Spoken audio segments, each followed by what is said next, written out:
O Concello de Pontevedra aposta por abrir un novo capítulo de colaboración coa Xunta de Galicia e o Instituto Galego de Vivenda e Solo para a construción de nova vivenda pública na cidade. Semella que agora con este novo cambio de goberno, o cambio na Consellería, pois que están abertos a unha construción de maior vivenda pública protexida, e desde o Concello de Pontevedra pois queremos sumarnos e ofrecer sempre a maior vía de colaboración posible, todas as facilidades. Neste escenario, o Goberno local ofrece o autonómico ata 7 parcelas para a construción de nova vivenda pública. A de maior tamaño, 7.500 metros cadrados, localizase en Valdecorvos. En actualidade acolle un aparcadoiro de bordo.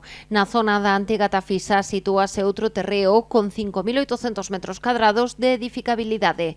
Entre os 1.000 e os 2.000 metros cadrados de superficie están as parcelas das rúas Amado Carballo, das Devesas e Poza dos Canos, e outra na finca do Teucro. A máis pequena, de 735 metros cadrados, localízase na Rúa da Barca.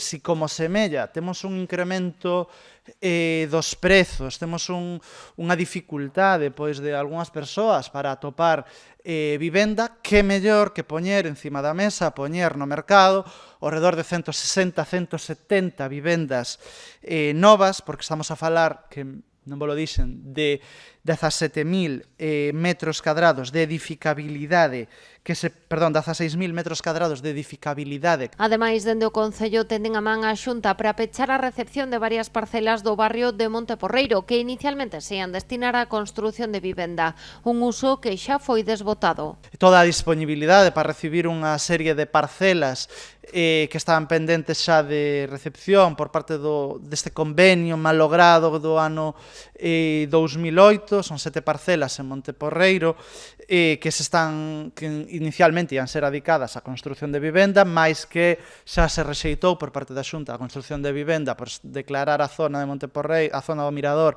como zona con xa moita vivenda, pois sería transferida ao Concello pois para adicalo a zonas verdes. A intención do Concelleiro de Urbanismo era remitir hoxe este informe á Xunta de Galicia coas 7 parcelas ofrecidas para que se estude a viabilidade dos proxectos.